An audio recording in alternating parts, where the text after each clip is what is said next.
Hey, what you doing, Roy? Just getting ready to show off my new fraction dice. What are they all about? Well, here's the deal. You've obviously found my website, and so when these come in the mail, they'll be packaged like this. And so when you open them up and pour them out on the table, you'll get the instructions that came in the package. Right underneath the website on the front page, you'll see an email address, which is like a username, and then you'll see a password.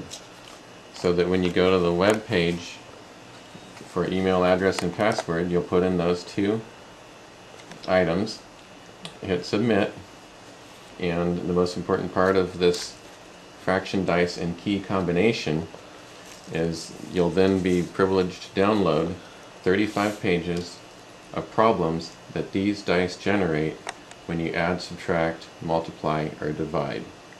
And so just to show you how this works, first I'm going to show that the dice are organized.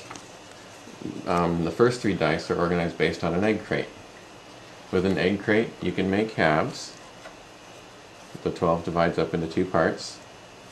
You can make thirds. See how that divides nicely into thirds. And then you can make fourths, four major areas of the egg crate. And then you can make sixths. That's hard to say, but that's the word, sixths. And then you can also make twelfths. And I left these all blank just to show that you can add twelfths together and use that as a manipulative to learn how to add fractions.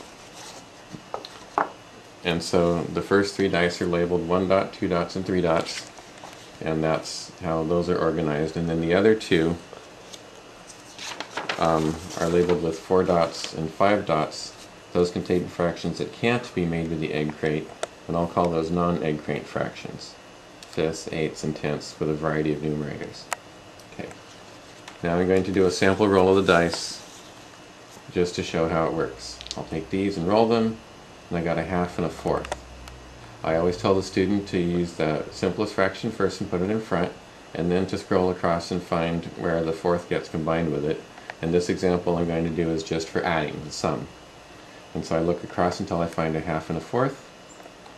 It teaches you how to make the common denominator, add the numerators, and get the final answer. And you can see that this will have a whole complete set of all the problems that these dice generate when you add, subtract, multiply, and divide. And that closes the fraction lesson.